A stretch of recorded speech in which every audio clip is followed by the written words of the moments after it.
उसके आंसू निकल आते हैं। लेकिन मैंने टीचर से वादा किया है कि मैं सुहानी को पढ़ाऊंगी, उसकी मदद करूंगी। तुमने किसी से वादा किया और तुम्हें मुझे पूछने की भी जरूरत नहीं लगी? देखो लता, मेरे घर में मेरे नियम चलेंगे, तुम बस अपना काम करो, बाकी सब मैं संभालूंगा। लता चुप हो जाती है। नरेश गुस्से में अपने कमरे में चला जाता है। सुहानी अपने कमरे में बैठकर रोने लगती है। उसे लगता है कि लता भी बाकी सबकी तरह है। उसे भी पापा से डर लगता है, इसलिए वो उसकी मदद नहीं कर पाएगी। सुहानी धीरे धीरे लता से दूर होने लगती है। रात का वक्त है। नरेश फिर से लता पर चिल्ला रहा है। यह क्या खाना बनाया है? कितनी बार कहा कि मुझे तीखा पसंद नहीं है। सॉरी, मैं दोबारा बना देती हूँ। दोबारा? एक बार में तुमसे सही बन नहीं सकता ना। अरे बेकार हो तुम बिल्कुल। नरेश प्लेट फेंक देता है। लता घबरा जाती है। सुहानी अपने कमरे से बाहर आती है।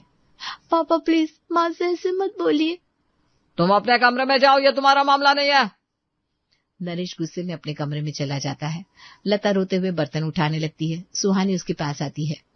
माँ, आप रो रही हैं? नहीं बेटा, कुछ नहीं, तुम सो जाओ। सुहानी लता का हाथ पकड़ लेती है। माँ, मुझे सब पता है, पापा हमेशा ऐसे ही करते हैं। मेरी असली माँ के साथ भी ऐसे ही करते थे। लता चौंक जाती है। क्या? लेकिन तुम्हारे पापा ने कहा कि... सुहानी रोने लगती है। पापा झूठ बोलते हैं माँ, मेरी असली माँ मरी नहीं है, वो भाग गई थी इस घर से। पापा उन्हें बहुत मारते थे, चिल्लाते थे, रात भर उनकी चीखें आती थी। मैं छोटी थी लेकिन सब याद है मुझे। एक दिन मम्मा ने मुझे गले लगाया, बहुत रोई और बोली, माफ करना बेटा, मैं तुम्हें छोड़कर जा रही हूँ, लेकिन यहाँ रहकर मैं मर जाऊंगी। फिर वो चली गई, कभी वापस नहीं आई। लता का दिल बैठ जाता है। वो सुहानी को गले लगा लेती है। और दूसरी माँ? दूसरी माँ भी भाग गई थी, लेकिन उन्होंने मुझे भी साथ ले जाने से मना कर दिया। बोली कि मैं उनकी बेटी नहीं हूँ। पापा ने उन्हें भी बहुत परेशान किया था। अब आप आई हैं माँ, मुझे डर लगता है अब भी चले जाओगे तो। लता रोते हुए सुहानी को और कसकर गले लगा लेती है। नहीं बेटा, मैं कहीं नहीं जाऊंगी, मैं तुम्हें छोड़कर कहीं नहीं जाऊंगी, वादा है तुमसे। सुबह लता नरेश के लिए नाश्ता बनाती है। उसका हाथ कांप रहा था। आज जल्दी में हूँ, मीटिंग है, खाना टाइम से बना देना शाम को। नरेश चला जाता है। लता सोफे पर बैठ जाती है। उसका दिमाग चल नहीं रहा था। वो अपनी माँ को फोन लगाती है। हेलो माँ। हाँ बोल बेटा, क्या हुआ, सब ठीक तो है? मम्मा, मैं घर आना चाहती हूँ। माँ की आवाज सख्त हो जाती है। क्या हो गया? ससुराल में कोई प्रॉब्लम है क्या? मम्मा, आपको पता है नरेश जी की पहले 2 शादियां हो चुकी है। आपने मुझे बताया क्यों नहीं? हाँ मुझे पता है। अरे तो क्या हुआ, तूने शादी कर ली है ना, अब निभाओ जैसी भी है। लेकिन मम्मा वो मुझे परेशान करते हैं, चिल्लाते हैं। उनकी पहली दोनों बीवियां भाग गई थी यहाँ से। सुन लता, मैंने तुझे पाला पोसा बड़ा किया, अब तेरी जिम्मेदारी तेरे पति की है। तू घर वापस नहीं आ सकती, समझी? लोग क्या कहेंगे, तलाकशुदा बेटी? नहीं, तो वहीं रह और सब संभाल। लेकिन माँ, मैं... बस, मुझे और कुछ नहीं सुनना, अपनी शादी निभा। और हाँ, फालतू की बातें मत किया कर। रख रही हूँ फोन। फोन कट जाता है। लता हाथ में फोन लिए बैठी रह जाती है। उसकी आंखों से आंसू बहने लगते हैं। सुहानी दरवाजे के पास खड़ी सब सुन रही थी। वो लता के पास आती है। माँ, आप ठीक तो हो? लता सुहानी को देखती है। उसे महसूस होता है कि उसकी अपनी माँ ने भी उसे धोखा दिया। उसे पहले से पता था सब कुछ, फिर भी उसने इस घर में भेज दिया। लता रोती हुई सुहानी को गले लगा लेती है। बेटा, अब बस हम दोनों हैं, तुम और मैं। हम दोनों को एक दूसरे का साथ देना होगा। सुहानी भी रोने लगती है। दोनों एक दूसरे को कसकर पकड़े रहती है। कुछ दिन बीत जाते हैं। लता और सुहानी एक दूसरे के करीब आने लगती है। रात को दोनों सुहानी के कमरे में बैठी थी तब... माँ, आपको पता है, मेरी एक दोस्त है स्कूल में, रिया। उसके पास इतने सारे कपड़े हैं, इतनी सारी किताबें, वो हर महीने नई चीजें लाती है। मुझे भी बहुत अच्छा लगता है।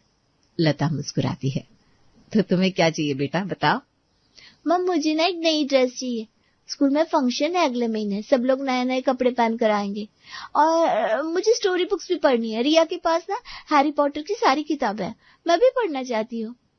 लता उसके सिर पर हाथ फेरती है। बिल्कुल, मैं तुम्हारे पापा से बात करूंगी, तुम्हें नई ड्रेस दिलवाऊंगी और किताबें भी। लेकिन एक बात बताओ, तुम्हारा कोई सपना है? तुम बड़ी होकर क्या बनना चाहती हो? सुहानी की आंखें चमक उठती है। हाँ माँ, मैं डॉक्टर बनना चाहती हूँ, लोगों की मदद करना चाहती हूँ। मीना मैम कहती है मैं बहुत अच्छी स्टूडेंट हूँ, अगर मैं मेहनत करूँ तो मैं कुछ भी बन सकती हूँ। वाह, ये तो बहुत अच्छी बात है, तुम जरूर डॉक्टर बनोगी, मैं तुम्हारी पूरी मदद करूंगी। और आप माँ, आपका क्या सपना है? लता की आंखें अतीत में कहीं देखने लगी। मेरा सपना था बेटा, मैं टीचर बनना चाहती थी। मुझे बच्चों को पढ़ाना बहुत पसंद था, लेकिन घर की हालत खराब थी। पापा ने मेरी पढ़ाई बीच में ही छुड़वा दी, फिर शादी करवा दी।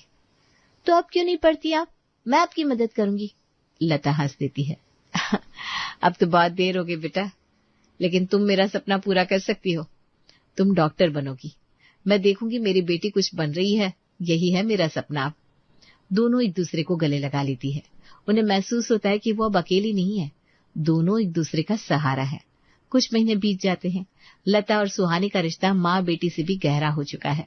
सुहानी की पढ़ाई भी अच्छी चल रही है। एक शाम अचानक घर की घंटी बजती है। लता दरवाजा खोलती है तो सामने एक औरत खड़ी थी, करीब 40 साल की, थकी हुई, उदास। जी आप? मैं प्रिया हूँ, सुहानी की माँ, असली माँ। लता का दिल बैठ जाता है। तभी नरेश ऑफिस से आ जाता है। प्रिया को देखकर उसका चेहरा सख्त हो जाता है। तुम क्या कर रही हो यहाँ पर इतने साल बाद? मैं सुहानी को लेने आई हूँ, अपनी बेटी को। मैं अब उसे अपने साथ ले जाना चाहती हूँ। अच्छा, तो अब याद आई बेटी की?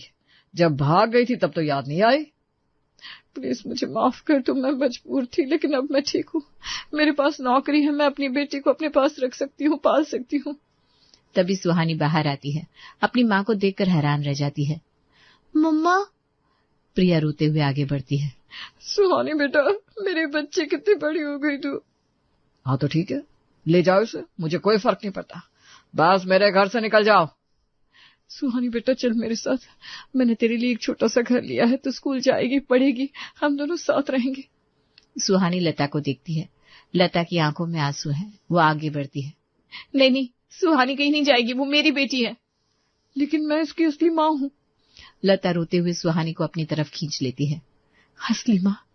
असली माँ वो होती है जो बच्चे को पालती है, जो उसके आंसू पोंछती है, जो उसके सपने पूरे करती है। मैंने पिछले महीनों में सुहानी को इतना प्यार दिया है, इतना समय दिया है, अब मैं इसे जाने नहीं दूंगी। सुहानी भी रोने लगती है। वो लता को कसकर पकड़ लेती है। सुहानी अपनी असली माँ की तरफ देखती है, फिर लता की तरफ। उसका दिल टूट रहा होता है। मम्मा आप यहीं रह जाइए ना, हम तीनों साथ रहेंगे पापा के साथ। प्रिया सिर हिलाती है। नहीं बेटा, मैंने दूसरी शादी कर ली है, मेरे पति को बच्चे नहीं है। डॉक्टर ने कहा कि अब मैं माँ नहीं बन सकती, इसलिए मैं तुझे लेने आई हूँ। तू ही मेरी इकलौती बेटी है। सुहानी को झटका लगता है। लता भी चौंक जाती है। नरेश खामोश खड़ा रहता है। तो आप सुहानी को सिर्फ इसलिए ले जाना चाहती है क्योंकि आपको बच्चा नहीं हो सकता? जब ये छोटी थी, परेशान थी, तब तो आप भाग गई थी। मैं मजबूर थी, लेकिन अब मैं इसे अच्छी जिंदगी दे सकती हूँ। लता नरेश की तरफ मुड़ती है। सुनिए, मैं एक बात साफ कर देना चाहती हूँ। मैं इस घर में तब तक ही रहूंगी जब तक सुहानी यहाँ है। अगर वो चली गई तो मैं भी चली जाऊंगी। और हाँ, अगर सुहानी यहाँ रही तो आपको अपना व्यवहार बदलना होगा, मेरे साथ भी और सुहानी के साथ भी, वरना मैं इस रिश्ते को निभा नहीं पाऊंगी। नरेश पहली बार कुछ सोचने लगता है। उसे अपनी गलतियों का एहसास होने लगता है। प्रिया सुहानी के पास आती है। बेटा, अब फैसला तेरा है, तू किसके साथ रहना चाहती है, मेरे साथ या? सुहानी की आंखों से आंसू बह रहे थे। वो लता को देखती है जिसने उसे प्यार दिया, उसके सपनों को समझा, उसे पढ़ाया। फिर वो प्रिया को देखती है जिसे वो बचपन से नहीं जानती, जो उसे छोड़कर चली गई थी। मम्मा मुझे माफ कर दीजिए, लेकिन मैं यही रहना चाहती हूँ लता माँ के साथ। वो मेरी माँ है, असली माँ, जिन्होंने मुझे सच में प्यार दिया। प्रिया का दिल टूट जाता है, लेकिन वो समझ जाती है। वो सुहानी को गले लगाती है। ठीक है बेटा, मैं समझती हूँ, तो खुश रह, तो कभी कभी मिलने आ जाया करना, बस इतना वादा करके तू मुझे भूलेगी नहीं। नहीं मम्मा, मैं कभी नहीं भूलूंगी। प्रिया चली जाती है। सुहानी लता को कसकर पकड़ लेती है। नरेश आगे आता है। लता, सुहानी, मुझे माफ कर दो, मैंने बहुत गलतियां की हैं, लेकिन अब मैं बदलूंगा, वादा करता हूँ। लता और सुहानी एक दूसरे को देखती हैं। उन्हें एक नई